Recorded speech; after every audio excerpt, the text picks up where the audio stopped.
to day 3 of the workshop. I'm Natalie Schlom. I'll be chairing the day. I'm from the University of Manchester. We started a bit late. There was a request to start a little later, so our morning break will be 5 minutes shorter. We do want to keep on time because of the streaming. So our first speaker is John Friedman from Brown University, Practical Method to Reduce Privacy Loss with Disclosing Statistics Based on Small Samples. Great. Well, thank you so much. It's really a pleasure to be here. I'm an economist. So I have never heard of differential privacy up until about, I'd say, 15 months ago, as we started working with a particular project that I'm going to share with you today. We were working with the US Census Bureau, and it became very clear that we needed to apply techniques that came from this literature, but for reasons that I will discuss, it didn't quite work out to use exactly what comes straight out of the literature. And so what we did is we worked with the census to try to find a kind of a practical method to kind of apply something that was in the spirit of what a lot of you have worked on. And we think it's pretty close, although, as I'll be clear about, what we ended up doing is not formally private. And I think that this type of collaboration is a really good start if we want practical researchers using these types of tools on a regular basis. And I'll kind of talk a little bit as I go along about where exactly I think the holes are, but I've already received so much useful help from Salil and from Cynthia and from Kobe and from many others. So I really appreciate that, and I look forward to continuing the collaboration. So let me first just kind of set up what the problem is that we want to think about in a general way. So economists and other social scientists are increasingly using administrative confidential data, not just for large national statistics, but to publish statistics based on cells with a relatively small number of observations. So a couple of examples, people think about school quality, and you want to know, is this a good school or a bad school? You can think about hospital quality in a very similar way. So that's kind of institution specific. Similarly, people might want to think about small areas. You want to think about health outcomes, mortality, or upward mobility. That's what we're going to think about today. So in our particular application, we are interested in intergenerational mobility. And the basic structure of the statistic we want to construct is shown by this graph. This is a national graph. This is real data. And what we're doing is, and I will describe all of this in a little bit more detail at the end of the talk, but we are finding kids in administrative data, and we are linking them to their parents. And what we're asking is, relative to what their parents earned, how much do the kids earn? And again, I'll explain the scaling later on, but you see that there's an upward slope here. Each dot is basically the conditional expectation of kids' earnings based on a particular level of parent earnings. So you see this upward slope. That means that kids from richer families tend to do better as adults. I think that's not surprising, but what's interesting is the extent to which both the level and the slope of this relationship changes as you look within the United States. So think about one particular statistic that you might want to look at. So let's just take the predicted value of kids' income born to parents that are at about the 25th percentile. So that's at about $27,000. So on average in the US, kids born to parents who earn $27,000 grow up to themselves earn about at the 41st percentile, which is about $31,000, $32,000. And so one thing that you might be interested in doing, just to take this simple statistic and ask, how does this vary across places in the US or across demographic groups? And so again, I'll show you much more about this later. Here's a national map of what that looks like. The blue areas are, this is a heat map, so blue areas are better. You can see the scale down here, and then I've picked out a couple of cities. You see it varies from as high as 46,000 in Dubuque in the upper Midwest to as low as 27,000 in Atlanta. So we're seeing kind of enormous variations across the US. And the problem that we want to focus on is generating this statistic at a really local level.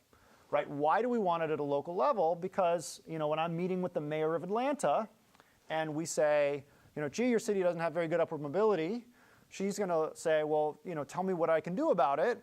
And if all we have to say is, well, kind of be more like Dubuque, that is not very helpful. And what would be much better is that if we could look inside Atlanta and figure out whether, like, fine, on average, there's not great mobility, but are there places within Atlanta where there are very high mobility neighborhoods or low mobility neighborhoods? We might be able to understand, kind of in the context of Atlanta, what seems to be working, what doesn't, and maybe that would help lead to policy. Please. Just something, is this adjusted, because what you're showing now is talking about average income. So what I see from this is average incomes in the upper Midwest have gone up a lot, and average incomes in the South have gone down. Yeah, so it turns out that the actual economic growth has been exactly the reverse. Places like Atlanta have seen enormous economic growth, yet kids who grow up in poor families there still do very badly. Whereas in most places in the upper Midwest, there's actually been very slow economic growth. Economic growth or average income growth? Those are different numbers. Both. Okay. Both. So I mean, again, I'm happy to talk about kind of some of the details behind it, but this turns out not to be driven by, like, cost of living or economic growth or anything like that. This turns out to be these national patterns turn out to be very robust to that. So if we want to do this at a local level, we're talking about census tracts in particular. We're going to start to have very small samples, and we're going to need to treat privacy very seriously. So what we're going to do is we're going to draw on the large literature around noise infusion methods. Essentially, we're going to find that the existing methods kind of don't really work for the type of thing that we want to do, which in particular is a predicted value from a regression. I'll talk a little bit more about this in a second. And so we're going to develop this method of doing this, which we call the maximum observed sensitivity algorithm.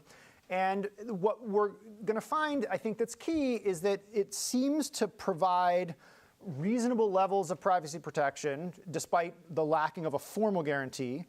But also it has very nice statistical properties in the sense that you can still have quite a bit of statistical precision, and you can actually eliminate statistical bias with respect to some of the more commonly used traditional kind of things like counts-based suppression that have been used in the literature. And so the big picture is that we think that something like this is, has real potential for people who want to do social science research, and really love your comments as I go through this about kind of how we can make this even better and how we can kind of close what are still the remaining holes that you'll see. So I'm going to go through this in 3 steps. First, I'm going to talk about what our method is in kind of a simplified setting. Then I'll give the application. I'll go a little bit more into detail of exactly what we did, both from a research perspective and from the privacy algorithm perspective.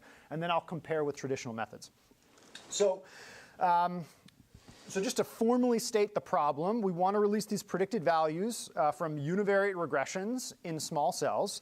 And so again, just to be very straightforward, think about a linear regression. Think about a variable that's bounded between 0 and 1. You can think about that as the income rank. And the outcome variable is also bounded between 0 and 1. And all we just want is the predicted value at the 25th percentile here. So in this case, it's about 0.21. This is a fake data, by the way. So we're going to follow kind of the Laplace mechanism where we add random noise. And as many people in this room have studied, right, you can achieve this formal bound when you add noise with the scaling parameter of the sensitivity over epsilon. So let me not dwell on this here because everyone is familiar with it. But I think the key remaining question is how do we calculate the sensitivity that is appropriate for our setting? And the problem here is that the standard approaches are not going to work. So just to give you a few examples, the first thing we thought of would be to try something like just measuring the global sensitivity or smooth sensitivity. And the problem is these things are going to be infinite in a regression setting. So why is it infinite? Just to give you a very simple example, suppose that we started with data that looked like this, so that the predicted value was like super, super negative, right? You can make it kind of arbitrarily negative. And then you add 1 point up here, the regression line snaps up to this dashed line, and suddenly now the predicted value is something that's finite. So you can construct these examples and get the sensitivity to be arbitrarily high. what's unsatisfying about this, of course, it can be the case that a single point can infinitely impact the predicted value of a regression.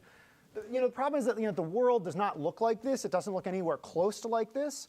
And so the intuition behind what eventually we're going to do is we're going to try to restrict the space in some way to kind of rule out this type of perverse case and find something that is the largest sensitivity that we see kind of in a more reasonable range of the data. So a couple of other things we thought about. There's been a lot of work around more robust regression techniques, things like median regression or other techniques. I think the problem here, these techniques are very unpopular in the social science literature more generally, and I think the reason is that the downstream properties of these estimates are not that great. So just to have a simple example, if I give you a bunch of medians or conditional medians, you can't then iterate them up to get the median of the medians in the way that you can do to get the mean of the means. And so again, think about practically in our example, if we were to output estimates for lots of different census tracts, you cannot then aggregate them together and get an estimate for, say, a city in the way that you can with means. And so that's going to be why we ended up not going with these types of estimates. Another approach that we thought about would be to compose the regression estimates from the individual moments. So you could take the ratio of the covariance and the variance to get the slope, and then similarly estimate the constant, and then get at the predicted value from that way. Those statistics do not have infinite sensitivity, and so you'd be fine from that perspective. The problem is that these tend to be biased statistics, and then even when they are in practice not that biased, you end up having a ratio of one noisy thing to another noisy thing, and so when you get the noisy thing in the denominator, you just get very, very unstable estimates, and in practice it's not really that usable. So what did we do? What we're going to do is kind of search across all the cells in the data to calculate the maximum observed local sensitivity. So in our particular example, the cells, I think, map very naturally to these geographic units of tracts. So let me just, I think it's easier to show in a picture. So suppose that all of our cells had exactly 50 observations each in them. So what we could do is just calculate the sensitivity for all of them. And then you'd find that this point up here was the maximum observed sensitivity in tracts with 50 people. Now in practice, our tracts have lots of different numbers of people in them, so you can't just take the straight max. So what we're going to do is now just plot all of the dots. So these are now all of the sensitivities that we observe across all of the tracts. And we're going to take the upper envelope to this set, which is going to be scaled with 1 over n, because that's the scaling for a regression coefficient. You could scale it with some other rate for another statistic. And so what we're going to get here is the whole thing now is going to boil down to this single parameter, which we call chi, which is the hypothetical sensitivity, maximum sensitivity, if you only had a single observation in the data set. Or to put it another way, the envelope is just going to be this chi divided by n. And so I think that what in practice this is going to do is it's going to rule out all of these quite perverse cases where we really don't see these things in the data. And it's going to provide kind of a local estimate. And another way of thinking about it is it's very similar to empirical Bayes as a statistical technique where in a straight Bayesian application, there's a prior, and you just the prior is whatever you think about the world, you just impose the prior. In an empirical Bayes application, you use the data to estimate the prior to kind of give yourself a guide as to roughly where you think you should be. And that's kind of a similar setting here. We're going to use the data to let it be our guide for what is the reasonable range in some sense for the data in any given cell to give us a sense of where sensitivity might be. And so in this particular case, it's pinned down by that point there, which is tracked with about 120 observations. But in any given application, it may come out differently. So then what are we going to do? We're going to run forward with the noise infusion mechanism where we're just using this chi parameter divided by the number of observations in each cell as the scaling parameter along with epsilon. And then in order to be able to understand in the release data how much noise has been added, you have to release chi, you have to release epsilon, and then you also have to tell people how many observations are in a given cell. And so we'll do a noisy version of that as well. So The method is not provably private, right? Because we use the data in order to estimate chi. And so kind of in concept, all of the same problems that could occur from directly using local sensitivity occur in kind of a diluted way because we're using the maximum of all the local sensitivities. And so I want to be very clear about that. But I think what's very nice about this is that we've reduced the problem so that now, instead of worrying about the privacy loss from a statistic that's coming out at the level of a tract, we're worried about the privacy loss from this chi statistic, which is coming out at the level of some much larger aggregation. And so in practice, I'll tell you later, what we're going to do is use state by race by gender cells. So think about like all Hispanic women in California would be a cell. And so sometimes it's going to get smaller, but it's still over pretty large groups of people in a way that at least intuitively feels a lot less risky than releasing this type of thing at the tract level. And so, OK, so how did we actually use this? So let me tell you a little bit more about exactly where the data are coming from. So the data for this approach, this project, come from a merger between census data and federal income tax records that have been linked together and merged within the US Census Bureau. And then they strip all the identifiers off, so we have a de-identified linking of these data sets. And what's very nice about this is that the census data provides a lot of very useful kind of nuanced information at relatively low frequency, whereas the tax data provide relatively high frequency information on what's going on. So you can kind of use the census information to understand like what race people are or what the household structure is, but then you can follow them forward in the tax data to see what the kids are earning in each given year, even if they're not actually in the census data. So we link kids to parents based on dependent claiming in tax returns. And we're going to target children who are born in this 6 cohort block here. This is kind of like the Goldilocks cohorts. They are kids are old enough so that we observe them in our data today at an age where they're kind of in the midst of their earning careers, and it's quite interesting. If the kids are too young, then they're still in college or grad school, and you don't get a good measure. The kids are young enough, though, that we can still observe them living with their parents at the very beginning of our sample. If we had kids that were older, we would lose the parent linkage. And so this is kind of a nice match in the middle that's available with current data. We're going to restrict to children who were born in the US or are authorized immigrants because we basically cannot track the parents when they're living abroad. And that gives us an analysis sample of about 20 million kids. And we think that relative to the target sample, we're getting about 96% of individuals. We've kind of checked this in various ways. We measure incomes. So first, we measure parents using adjusted gross income. So this includes all of the different income sources, wage earnings, capital income, anything like that. And we do it in an early period from 1994 to 2000. And what's really nice here, because we basically observe the population, if you don't file, we basically know you didn't earn very much. It's not literally true that you earn nothing, but you can actually go find these people in other data and verify that their earnings are like a couple $1,000s at most. And so we just impute zeros from that. The kids, we measure using pre-tax incomes measured kind of as close to present as we can get it, which is in 2014 and 2015. The kids are ages 31 through 37 in those years. So you should think of this as, they're really kind of right in the middle of their working lifetime. Partly in order to mitigate life cycle bias, the fact that people just earn more as they get older, and also it turns out to be very helpful with the privacy, rather than looking at incomes in dollars, we're going to look at incomes measured in percentile ranks. So how do we do that? First, we rank kids relative to all other kids from their same birth cohort. So like I was born in 1980, my income would be ranked relative to all other kids born in 1980, whether they're working or not in the country. Then my parents will be ranked relative to all other parents with kids in the 1980 cohort. So think of that as some measure of relative to other kids in my own cohort. Did I grow up in a family that had more or fewer resources in the distribution?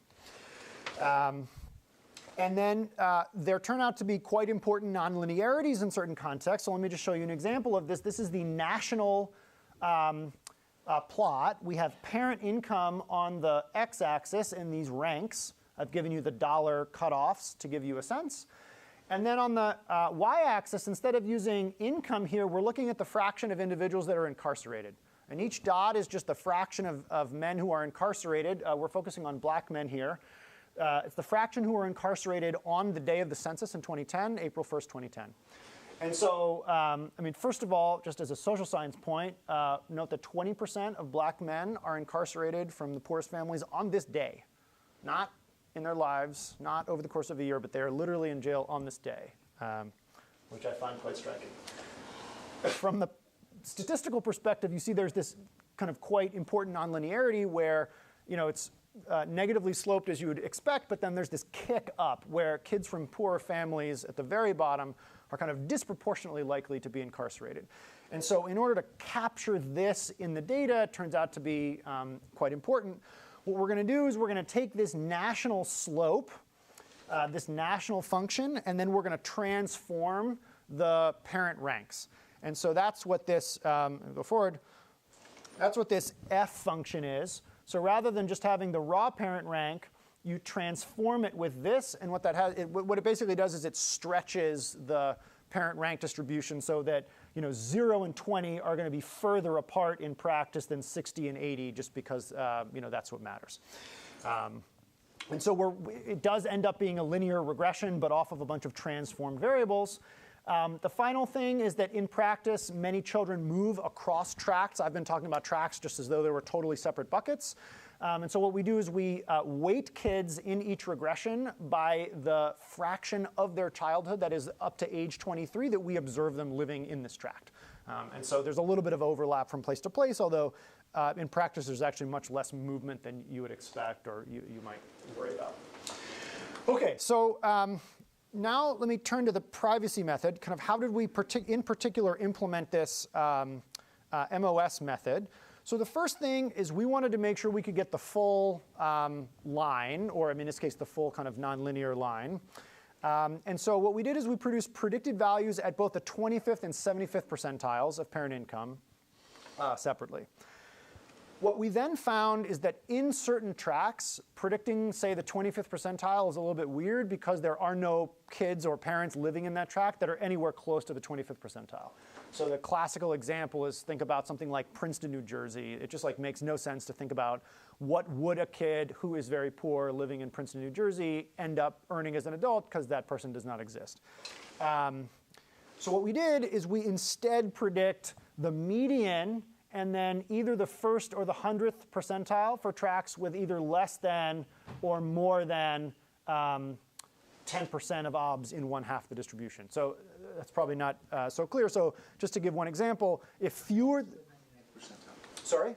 Max or the 99%. So these, I actually spent quite a bit of time with this. So in practice, what we do is the thing is broken into 100 discrete bins. And so it's 1 and 50 or 50 and 100, but there's no max in there. I think a cleaner way to do it would have just been to use the function and then just plug in 0, 0.5, and 1. But it turns out that from an implementation perspective, that was more complicated. But to kind of get the nonlinearity right. So if you have a place like Princeton where fewer than 10% of OBS from public data, one would imagine, are living below the median of the national income, then we would predict 50 and 100. And if you have the reverse circumstance, so suppose there's some very poor tracts, say in like inner city Newark, we would predict the 1st and the 50th. And so this is one place where there's a little bit of extra privacy leakage. It would be better to have been doing this on publicly available data, but this is what we ended up having to do. Second, we Winsorized the data. This turned out to be very important, both from a statistical perspective and from a privacy perspective. We Winsorized the data so that as we take values in any given tract that are outside the 5th and 95th percentiles, and we bring them in to the 5th and the 95th percentiles. So in general, this is important to reduce just the sensitivity of the estimates, but also it is very helpful in reducing the sensitivity in a privacy perspective. And what's very important here is that we estimated the sensitivity and this maximum observed sensitivity envelope on the composed function, including the Winsorization and then the regression. And so, when you're adding a point to, test the sensitivity, you have to then again do the Windsorization after that. So third, we define the cells, as I mentioned, for this scaling parameter at the state by race by gender level. That basically was done to comply with the current census guidelines on this. Fourth, we were forced to exclude very small cells to comply with current IRS regulations. So IRS doesn't let you publish statistics if there are fewer than 20 individuals in a cell. So we didn't do that. Here again, there's a little bit of privacy leakage because it would have been better to censor on the public counts. So then you wouldn't, there's like a little bit of extra information being released. But then the problem is if you censor on the public counts, then you might not censor something because the public count is 20, but in practice it's less than 20, and now you violated IRS rules. So such is the world. So finally, rather than using Laplacian noise, we used Gaussian noise. The reason why we did this is that in practice, Gaussian noise is again much nicer to downstream estimation. So you can do things like Bayesian shrinkage estimators or construction of confidence intervals in a little bit of a cleaner way. And so when you do this with a normal, you just have to plug in the same parameter and then multiply by √2 in order to get the standard deviation to be the same. The normal still has less fat tails, so you're not quite going to satisfy the privacy bounds in the tails. But again, I think we're kind of reasonably close in practice. We then set the risk tolerance epsilon following John Abaud and Ian Schmoody's work. And what that does is basically trades off the privacy benefits of a lower epsilon with the social benefits of more precise data. And in our particular context, we defined social benefit in two different ways. One, which I think is pretty straightforward, was a mean square error loss metric. The second, I think this actually turns out to be more important. It's the accuracy of information when predicting the best and worst tracks. So why would you care about this? So consider a family who's looking at these data and trying to think about where to move. Right? What you don't want is to have some place that looks like it's a really good tract, but in fact turns out to be terrible. And so we constructed statistics like, what is the distribution of the truth conditional on, in the public data, it looking like a really good tract, being like the top 5%, top 10%, something like that. And again, this is more than just hypothetical. We are actually doing a randomized controlled trial in Seattle in cooperation with their housing authority, which basically does this. It provides information and a little bit of assistance to help families move to high opportunity areas. And you don't want to be telling people to move places, and then it turns out because of the noise you've added, it's not a great place. Yes, go for it. Do you worry about the other direction as well, devaluing a neighborhood? And yes. I mean, I think I would worry about it from, I think I both worry about devaluing a neighborhood improperly. We also worry about, there are a lot of mayors who want to focus on revitalizing very low opportunity places. And there too, we don't want to have them go all gung-ho into a neighborhood and then it turns out to really not be that bad. And there's some other places that are much lower opportunity that they could have been directing their effort to. So does this figure in your risk tolerance calculation? So we calculated, in practice what we did is we calculated a bunch of these percentiles. We asked what's the 25th percentile of the distribution in private of the tracks that look really good in public, and then we kind of used that as a metric for this calculation. John? I'm going to re-ask Cynthia's question in the more challenging way that she avoided. Sure. Did you think about accounting for the protection from false discovery that the noise that was infused gave you? So what do you mean the false? So by using privacy-protected estimates, Yes. you can protect yourself from false discovery, saying that was a low. I see. Sure. That. So we did not think about that.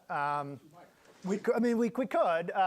It turns out that I think that there are many other ways in which there's still a little bit of a gap. So for instance, one particular thing is that these are all historical estimates. Let me just show you. There's a potential benefit that you could actually tell the clients that because there's protection against false discovery, there's a better chance that a similar analysis repeated, Yes. Similarly structured data would come to similar conclusions rather than necessarily relying on the realized values in your particular. Yeah, that's a good point. And I'll talk about statistical reliability in a moment. So let me just show you what this all generated. Again, this is, sorry, go for it. One question on the slide before. So we're discussing this like it was in other contexts, the difficultiness on having an exact threshold. Yep. That you try to protect, and you define it here as 95%. Have you looked into or thought about how to sort of smooth that? Or Yeah, I mean, again, this is an example. We produced a bunch of statistics and produced a bunch of these curves, and we kind of eyeballed it and proposed something. It was not, we didn't want to tie ourselves too specifically to one particular, we did this for 0.95, we did it for 0.9, 0.8, 0.75. Similarly, you can ask what's the 5th percentile of the real distribution, what's the 25th percentile, just to give a sense. This was all I think this was a very useful framework to think about the trade-offs, but in practice it wasn't like the answer was the output of a formula. It was more like here's where things seem to flatten, and so it's kind of not worth pushing beyond that. So let me just show you what this generates. So here's this map I showed you before. This is a website called opportunityatlas.org, which is publicly available. So again, this is the national map, and what's really nice, because of what we were able to do here, we can now zoom into places like Berkeley. So we're sitting about here right now, and you can see this. The colors here are the same as I showed you on the national scale. So the blue, blue is like high outcomes like Dubuque, and red is low outcomes like Atlanta, except if you know Berkeley, these are all within like a mile of each other. And this is something that we see in almost all cities across the country, very large amounts of variety between neighborhoods that are very close together. More generally, you also see that while the intergenerational mobility from these neighborhoods is correlated with things like how expensive is it to live there and how rich are the people, it's far from perfectly correlated. And so you end up finding some places which are actually relatively low rent. So places that are like down here is kind of a good example.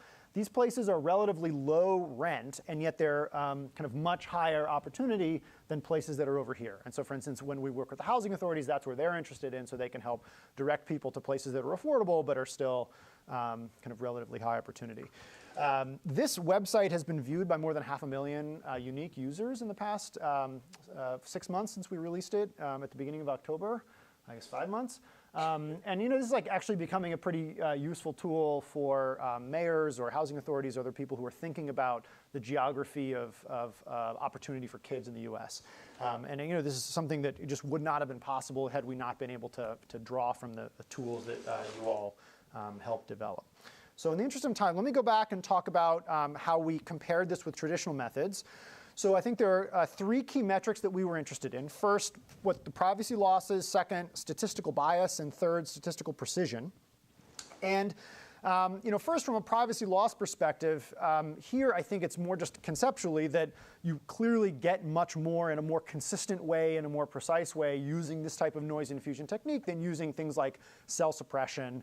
And so in our particular example, kind of the uncontrolled privacy loss is just this single thing for a given cell, and we're protecting all different sizes. It's not that we're protecting for small cells, but then if you happen to get 2 adjacent large cells, then you're out of luck. So here I think this was quite important.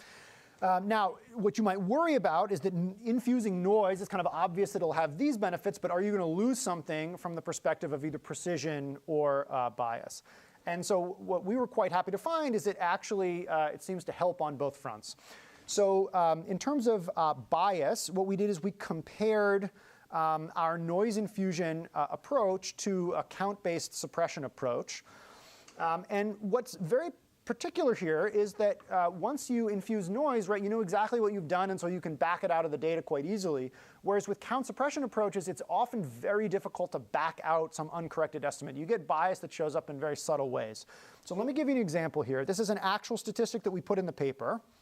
We want to know, are teenage birth rates for girls growing up in poor families higher for those who grow up in a neighborhood with a larger share of single parents? right? So if it's only mom around in most cases, does that lead girls in poor households to be more likely to become teenage parents? So here is what you get in the noise-infused data.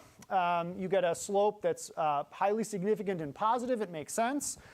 If the share of single parents in your neighborhood goes, say, from 10% up to something like 50%, the probability that a girl growing up to poor parents ends up as a teenage mom goes up from, say, 34% to 40%. So it's reasonable. It's like a 15% increase.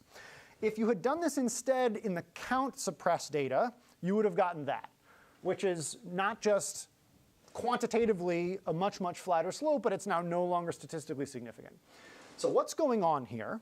What's happening is that, I think this is the easiest way to show it, if you focus on the number of people in these cells with teenage births, right, mechanically, places that have very few people who end up becoming teenage moms are going to have a much smaller numerator, which these count suppression methods are more likely to need you to suppress. And then what's more so, it turns out there's the numerator suppression part of it. Then there's also a denominator suppression issue, which is that in places that are smaller, that is have fewer, I'm looking at black women here, have fewer black women, teenage birth rates are also much lower. Why is that? Because these women are living in much more integrated, typically wealthier neighborhoods, and so they're just very different than folks who are over here. The problem is that you're basically chopping off all of these folks, and so what you're left with is only a set of folks. So let me just go back here. Right? Why is this so flat? It's because you're missing all the data down here. Right? There are a bunch of black women who live in low single-parent share places who don't end up having teen births, and they're being suppressed from the data. And the only people that are left over is either if you have a lot of teenage birth in one of these low single-parent share places, or you're in a high single-share parent place, in which case most everyone is left. So that ends up with this bias. Again, I think ex post, we can understand where this is coming from, but I don't know how one would ever have tried to back this out. Like if all I had showed you was this, how you would ever get back to the correct answer in a count suppression world I don't know how you do that. I think you'd be totally done. So it generates these kind of quite subtle biases. From a precision perspective, too, what we find is that the noise infusion is really not so bad. So if you take, here's just one simple way to think about it. If you take the total variance of our estimates, you can then decompose that into 3 components that add up. There's the signal variance. That's the actual underlying variation in upward mobility from place to place. There's the sampling noise variance. That's the extent to which, because we have small samples, we kind of happen to get a higher or a lower estimate just in the finite sample that we drew. And then there's the added privacy noise variance that comes from the noise infusion. Now, the size of this, obviously, that's going to be controlled by epsilon. And so that could be larger or smaller, depending on whatever threshold you chose. The point here is that even if epsilon had been quite a bit larger, you're still really not, you're still on the order of magnitude of the standard error. And so to the extent that you're producing estimates that are going to be largely affected by this, you basically already have a big problem from sampling noise. And so in some sense, if things weren't going to work out great for you anyway, even if you didn't have the privacy noise. And so my sense is in most applications that people are going to be interested in, if you can get the sampling noise down to a reasonable level, then the privacy noise really at whatever level of epsilon is not going to be so much of a problem. And so kind of in practice, I think there's less precision trade-off than you might worry about, because most of the precision losses are coming in places where things are really very imprecise to begin with. And I think that's a function of the fact that this stuff scales with n, whereas this stuff is scaling with root n. Right? So when the numbers get big, this is going to go away. And when the numbers get really small, this is going to grow faster than this, but this is already growing in a way that's going to cause problems for you in the first place. And so my sense is that you're still going to have a problem with estimates from cell sizes of 10 or something like that, but kind of in the range where we are, which is kind of 50 to 200, this for the most part works out pretty well. So, yes, please. So obviously that 3% was affected by the level of epsilon. That's right. Right, that would scale with epsilon. I think it's important to say that a lot of your case for that level of epsilon was based on the tail analysis rather than the mean squared error analysis. That's right. That's right. That's an example of where the two different ways of thinking about the accuracy materially affect how you're That's right. going to manage the privacy trade-off. That's right, yeah. So just to kind of restate what John said, he's exactly right. So again, I talked about these two definitions of social benefit. The graph I just showed you is like a mean squared error loss metric. So you turn out to do pretty well on this front just from a precision perspective.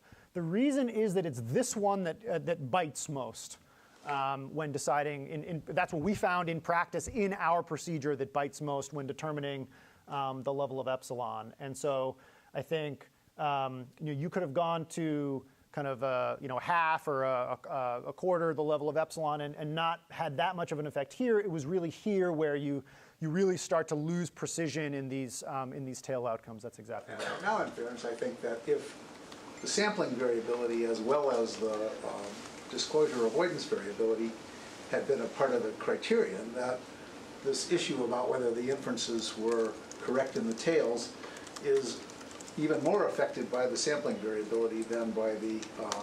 we benchmarked to that, though. What we did is there's kind of three different calculations you can do, or sorry, two different calculations you do. One is, suppose that you have no noise infusion, but you have sampling variation. What will the distribution of true values look like for the public top 5%? And because that's not going to be only the top 5%, because you've got the sampling variance in there.